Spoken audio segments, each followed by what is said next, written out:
Oke, Assalamualaikum warahmatullahi wabarakatuh.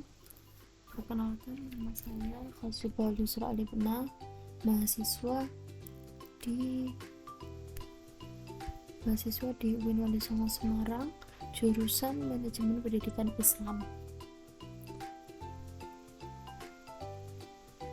Nah, kali ini kita akan coba praktekkan bagaimana cara menginstal aplikasi Orange ARM di sistem operasi Windows.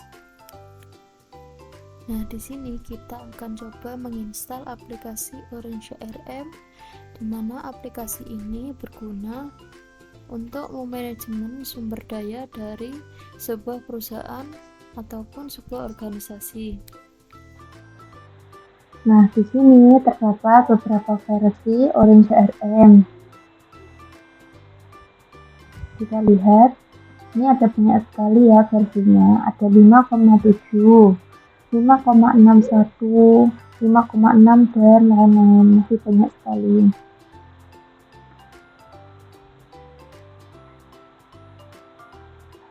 Nah, bagaimana kita bisa mengetahui kita harus mendownload yang mana? Jika kita sudah mempunyai XMPP, kita lihat XMPP-nya itu versi berapa. Letaknya di local disk, XMPP, dan di readme. Ini diklik 2.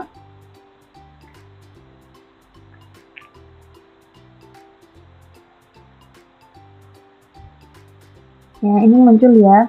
XMPP-nya versi 8,2,12. Jadi punya saya versi XMPP-nya versi 8,212. Nah, XMPP 8,212 ini bisa download Orange ARM versi mana? Kita coba dulu di versi yang 5,6. Kita lihat keterangannya. Nah, Orange ARM versi 5,6 ini bisa menggunakan PHP 7,4 hingga 8,2. Sedangkan XMPP saya tadi 8,2, berarti bisa ya, karena itu kan 7,4 hingga 8,3. Jadi kita download Orange ARM yang 5,6. Downloadnya yang ini diklik.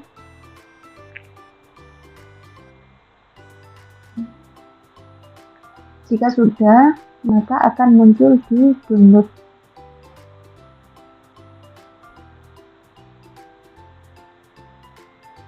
Nah, ini bentar.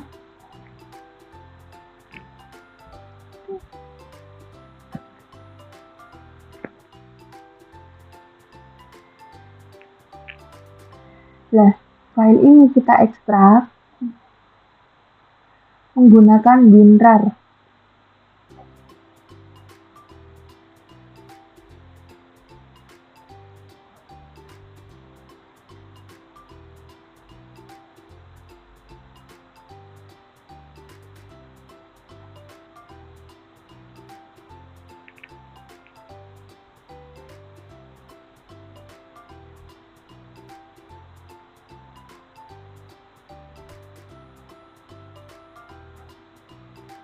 Kita klik yang ekstrak file ya, kemudian kita pilih akan meletakkan di mana.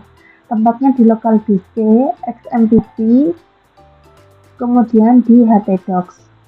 Setelah itu kita oke saja. Setelah sudah, maka akan muncul di local disk, XMPP, kemudian htdocs. Nah, munculnya akan di sini. File yang sudah kita download tadi bisa kita ganti nama dengan nama perusahaan kita.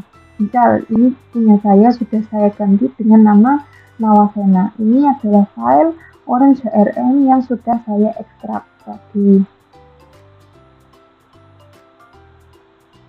Kita coba membuka. Jangan lupa kuncinya di XMPP. XMPP-nya dinyalakan dulu, yang Apache dan MySQL-nya.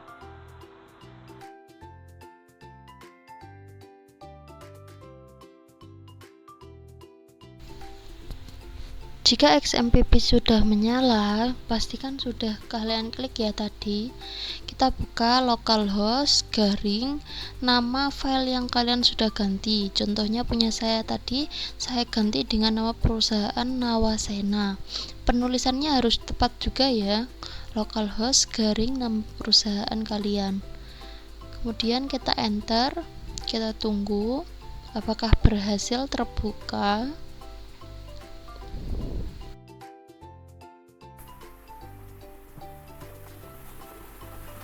Nah, ini merupakan tampilan awal pada instalasi Orange ARM. Kita klik next, kemudian di lisensi kita klik accept. Kita scroll ke bawah, kita klik accept,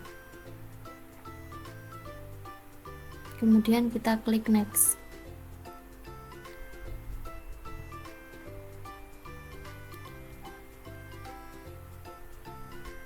Di sini kita harus isi database untuk penyimpanan data dari Orange ARM.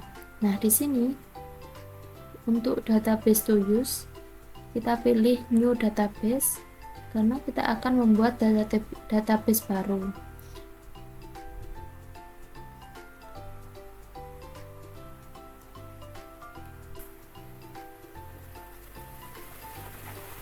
Kemudian database hostname,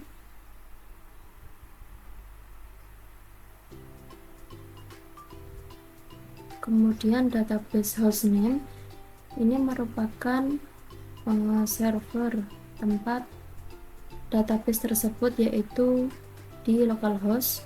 Kemudian jadi kalian tidak perlu merubahnya hingga kalian melanjutkan. Kemudian untuk database hotspot, nah di sini pastikan kalian sama dengan modul di XMPP. Nah, perhatikan ini untuk portnya harus sama dengan MySQL di XMPP.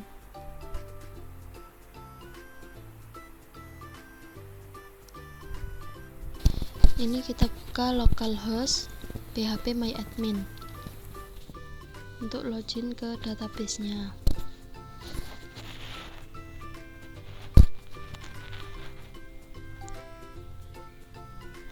Setelah itu database name-nya bisa diganti dengan nama perusahaan kalian atau bebas, ini bisa diisi terserah.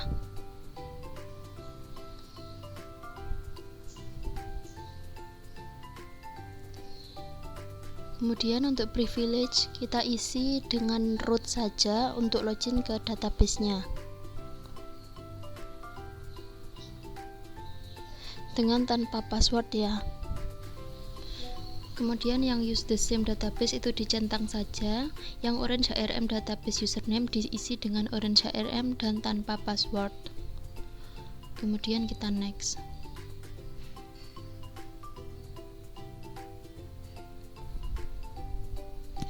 Nah, di database configuration ini pastikan sudah oke semua.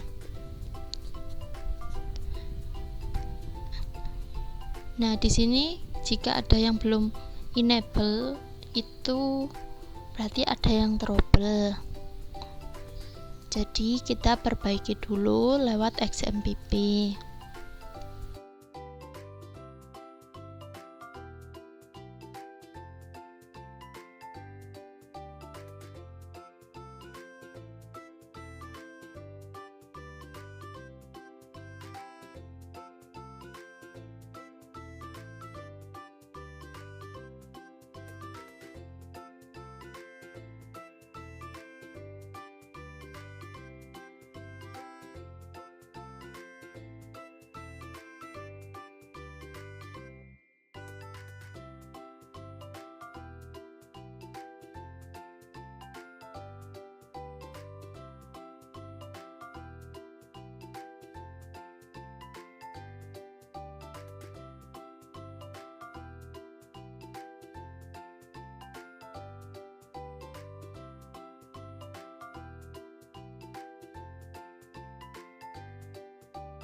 Di sini saya akan menjelaskan tentang Orange HRM.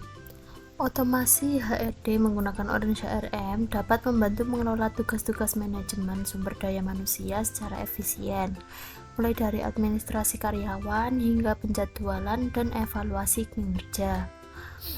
Saya akan menjelaskan beberapa fitur penting dalam Orange HRM dan panduan penggunaannya.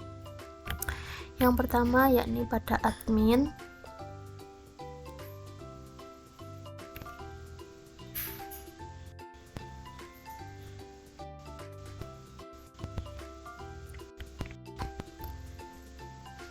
Di sini kita bisa melihat pada job itu kita bisa memasukkan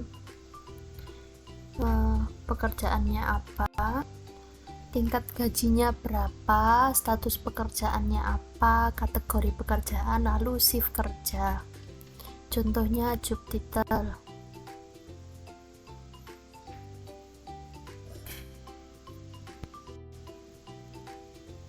Di sini tadi saya sudah memasukkan job title-nya direktur utama. Deskripsinya, misal direktur utama itu tugasnya melaksanakan pengurusan perorangan sesuai bidang tugas yang ditetapkan dalam RUPS atau rapat direksi. Kemudian mengarahkan dan menetapkan strategi dan kebijakan bidang tugas yang menjadi tanggung jawabnya dengan memperhatikan visi, strategi, dan juga kebijakan perorangan yang telah ditetapkan. Kemudian ada HRD dan juga manajer. Sekarang kita coba tambahkan staff sebagai staff. Kita masukkan tugasnya staff.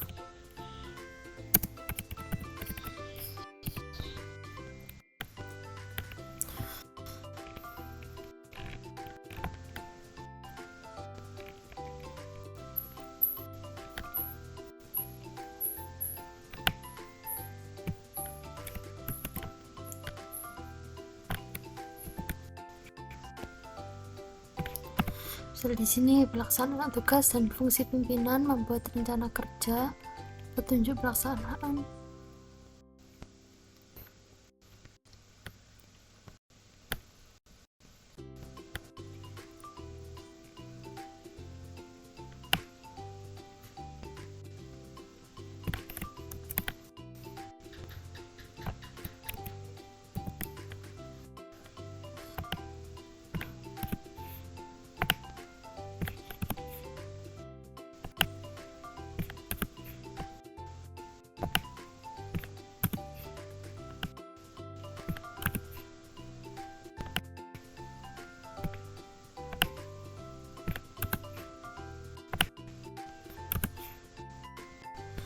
Di sini staff itu membuat agenda kantor, menyiapkan surat menyurat, kemudian mengelola dokumen perkantoran, melakukan penginputan data, melaksanakan pengumpulan data, membuat perekam data, menerima panggilan telepon, menyiapkan akomodasi perkantoran, save.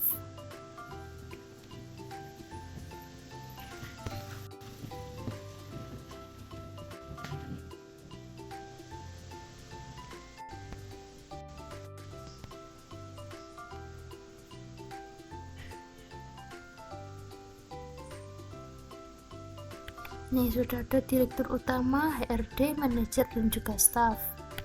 Kemudian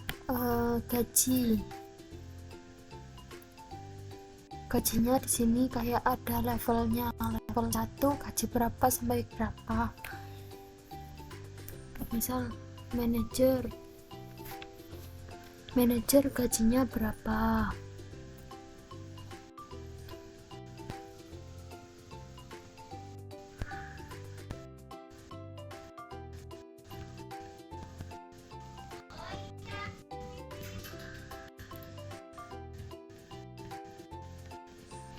Di sini saya contohkan gaji manajer itu paling rendahnya 10 juta, paling tingginya 25 juta. bisa dimasukkan yang lain, misal nanti HRD minimumnya 7 juta, maksimumnya 10 juta, itu tinggal di add. Kemudian di status karyawan,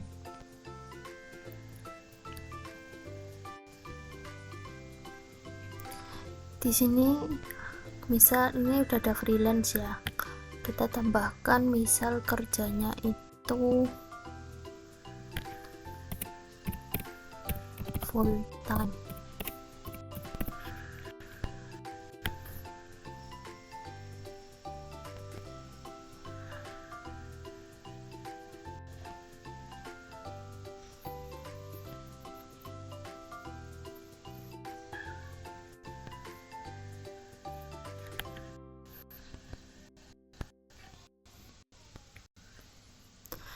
Kemudian kita bisa tambahkan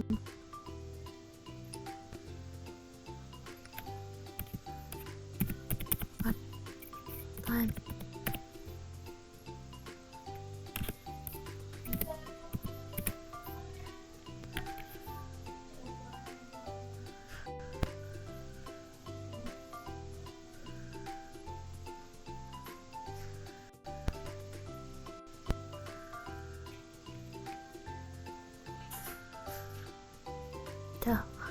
Kemudian kita masuk ke job kategori.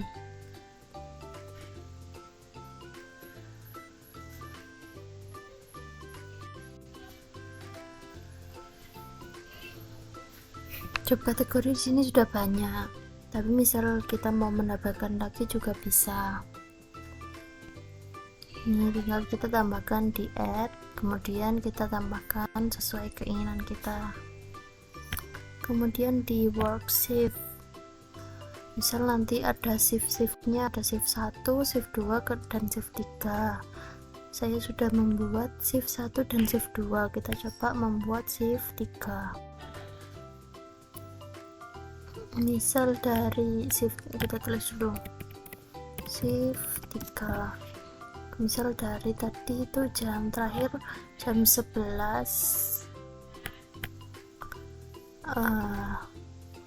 PM sampai jam 7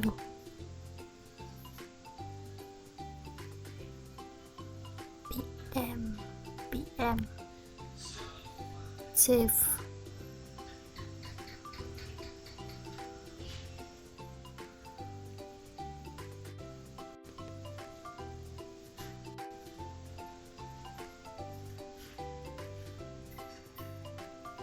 Jadi kita punya 3 shift, misal shift pertama dari jam 7 sampai jam 3, kemudian shift 2 dari jam 3 sampai jam 11, kemudian dari yang shift 3 jam 11 sampai jam 7.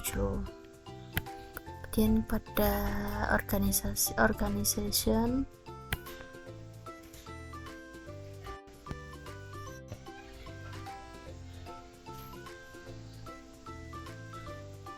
di general information itu kita bisa masukkan, nggak cuman misal kita punya perusahaan. Nah, perusahaan itu misal kita punya 2 cabang, itu bisa dimasukkan cabang pertama, cabang kedua, kemudian karyawannya berapa, nomor telepon, alamat misal alamat cabang yang 1 di mana, cabang yang 2 di mana, kotanya negaranya apa, kotanya di mana, emailnya apa, provinsinya, nomor teleponnya, seperti itu. Misal kita coba ini, kalau mau edit diedit dulu di sini, nama Sena, ini cabang 1 ya, file registration number,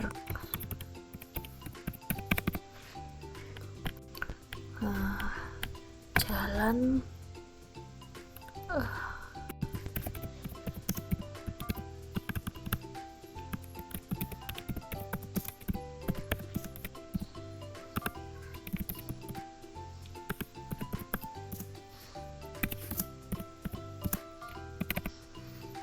misal yang nomor 1, yang cabang 1 di mana, cabang 2-nya di mana, yang cabang 2-nya di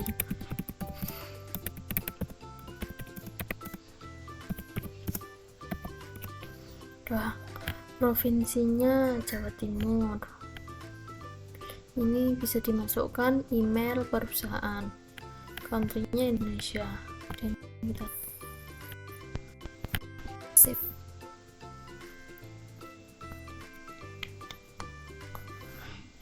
Sudah tersimpan.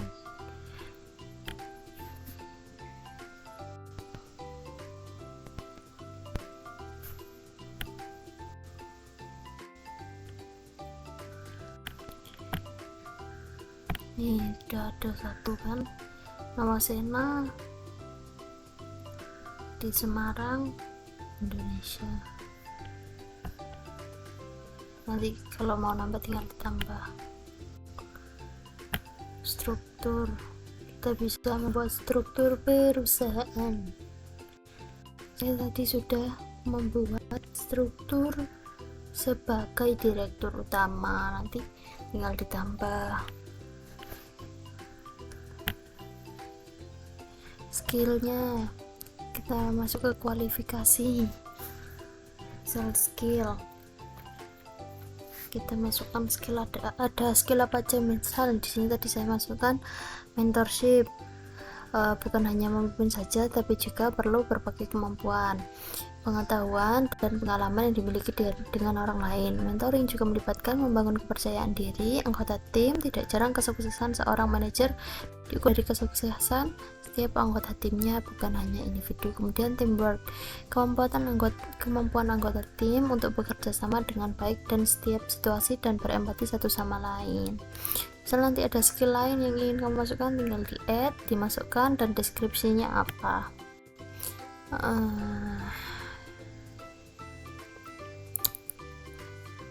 Kemudian kita masuk ke konfigurasi,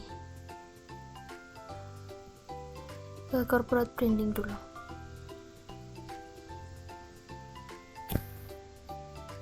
Nah, di corporate branding ini kita itu bisa mengubah warna orange CRM. Yang awalnya tadi warna oranye, ini sudah saya ganti warna merah.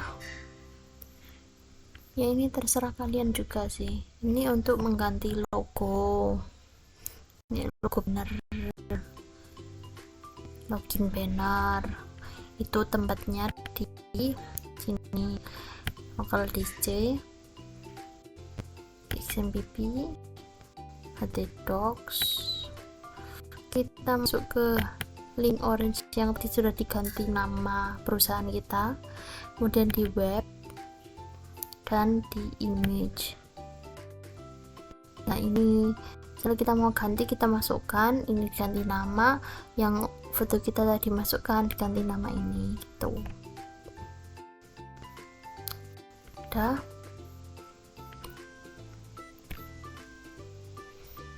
Kemudian saya akan menjelaskan yang kedua, yaitu ada manajemen informasi pribadi atau personal information management, yaitu PIM, personal information management, yang mana di sini menyimpan data lengkap karyawan seperti nama, alamat, riwayat pekerjaan, posisi, dan juga informasi kontak.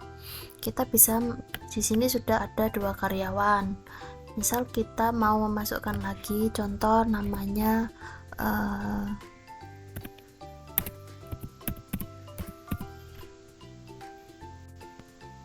kita tambahkan di sini.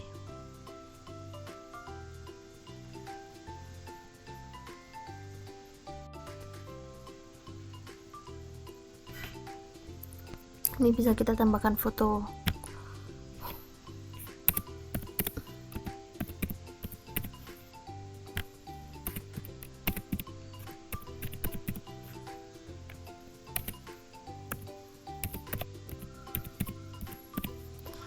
Employee ID-nya tadi sudah 1, 2, kemudian sekarang 3.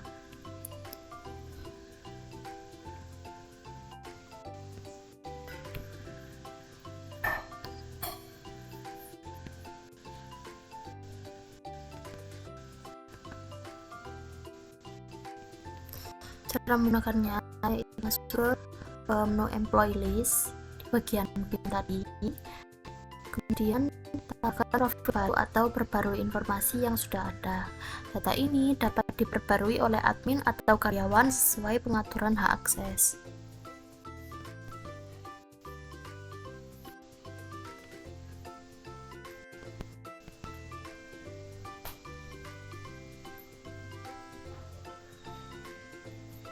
Kita misal tambahkan kelahirannya.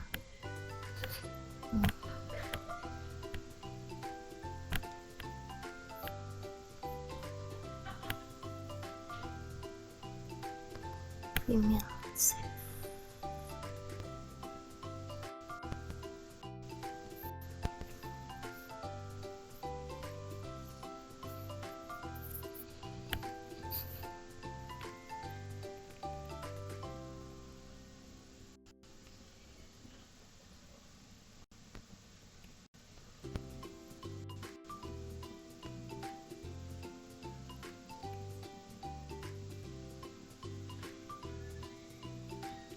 Ini bisa diisi, dia jobnya apa, kemudian gajinya berapa, kualifikasinya apa.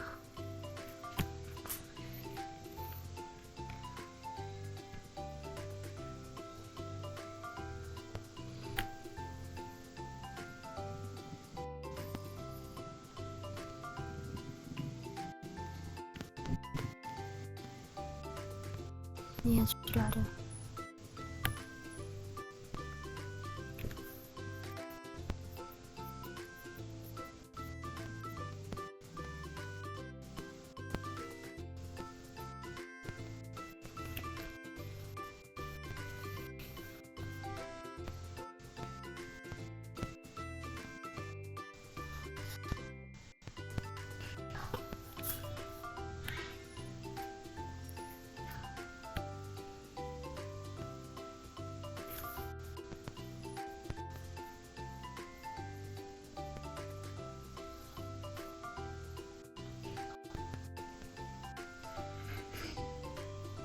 Itu ada alamatnya, provinsinya, kode pos, kota, dan negara. Kemudian jobnya, kita masukkan job, dia sebagai apa.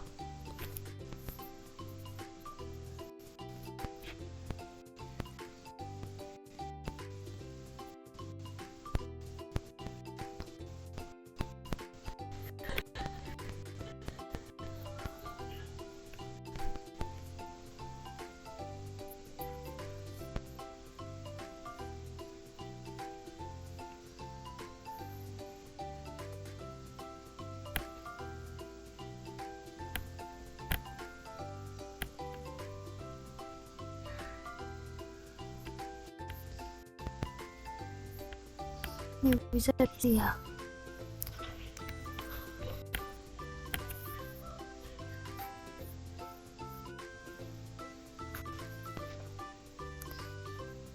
Itu tadi masuknya ke employee self-service, yaitu karyawan dapat mengakses, memperbarui, dan mengelola data pribadinya, mengajukan cuti, dan melihat jadwal kerja.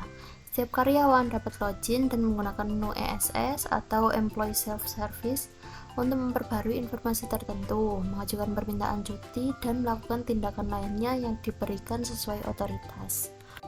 Kemudian yang ketiga yaitu ada manajemen cuti atau leave management, di mana pada menu ini yaitu mengelola permintaan cuti karyawan, melihat saldo cuti, dan memantau riwayat cuti. Di modul leave, HR atau karyawan dapat mengajukan atau menyetujui cuti. Cuti yang diajukan akan masuk ke daftar persetujuan manajer atau HR untuk ditinjau dan disetujui. Misal kita akan menambahkan cuti.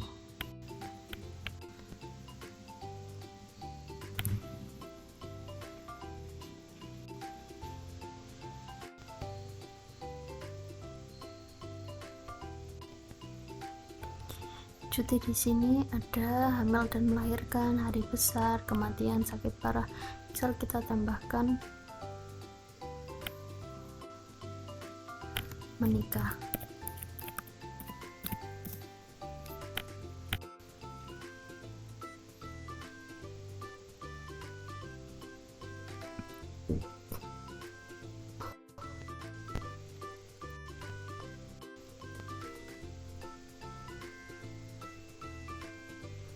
Untuk menambahkan daftar cuti, ini nama karyawannya dimasukkan, jenis cutinya, misal dia cutinya karena menikah, Syifa akan menikah pada tanggal berapa, kemudian tinggal kita masukkan.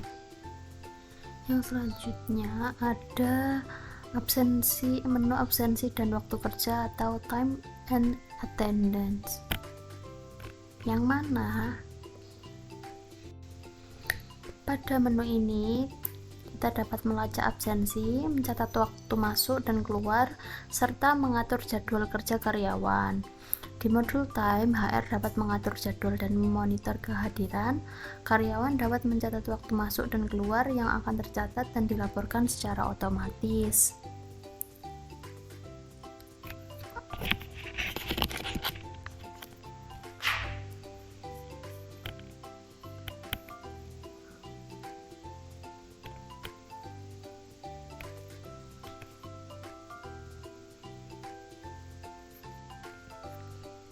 Ada menu timesheet. Di sini ada dua, yaitu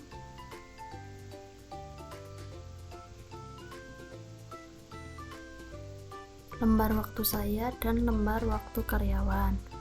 Kemudian yang kedua, pada menu attendance itu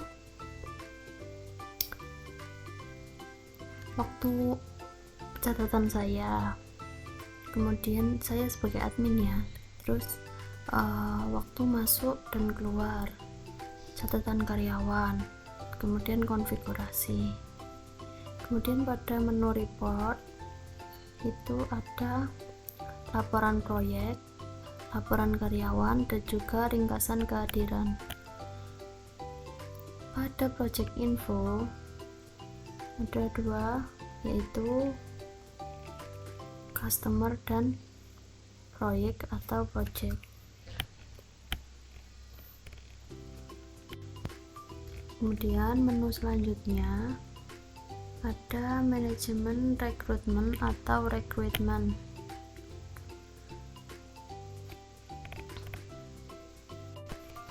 Yang mana di sini kita bisa mengelola lowongan pekerjaan, memproses pelamar, dan menyederhanakan proses seleksi. Admin dapat membuat lowongan baru di modul rekrutmen. Kandidat dapat melamar dan HR dapat meninjau pelamar, memberikan penilaian, serta menjadwalkan wawancara.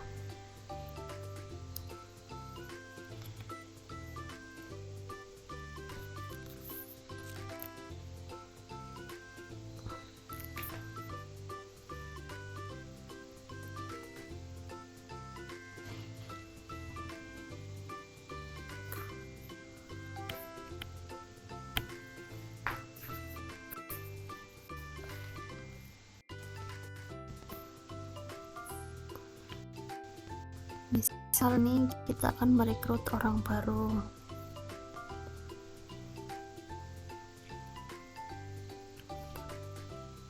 namanya dimasukkan, dia lowongannya sebagai apa, emailnya, nomor teleponnya, kemudian ini bisa kayak data-data pribadi, file-file, dan lain-lain. Kemudian ada menu performance management atau evaluasi kinerja. Pada menu ini kita itu bisa melakukan penilaian kinerja secara terstruktur, menetapkan target karyawan, dan juga melacak hasil pencapaian. Menu ini memungkinkan HR atau HRD untuk menetapkan kriteria penilaian. Supervisor dapat mengisi penilaian kinerja karyawan berdasarkan target dan kompetensi yang telah ditetapkan.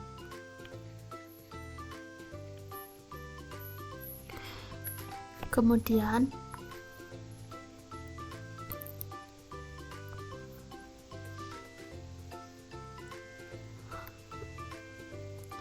ada struktur organisasi. Tadi sudah saya jelaskan ya, struktur organisasinya ada di admin. Ini juga ada menu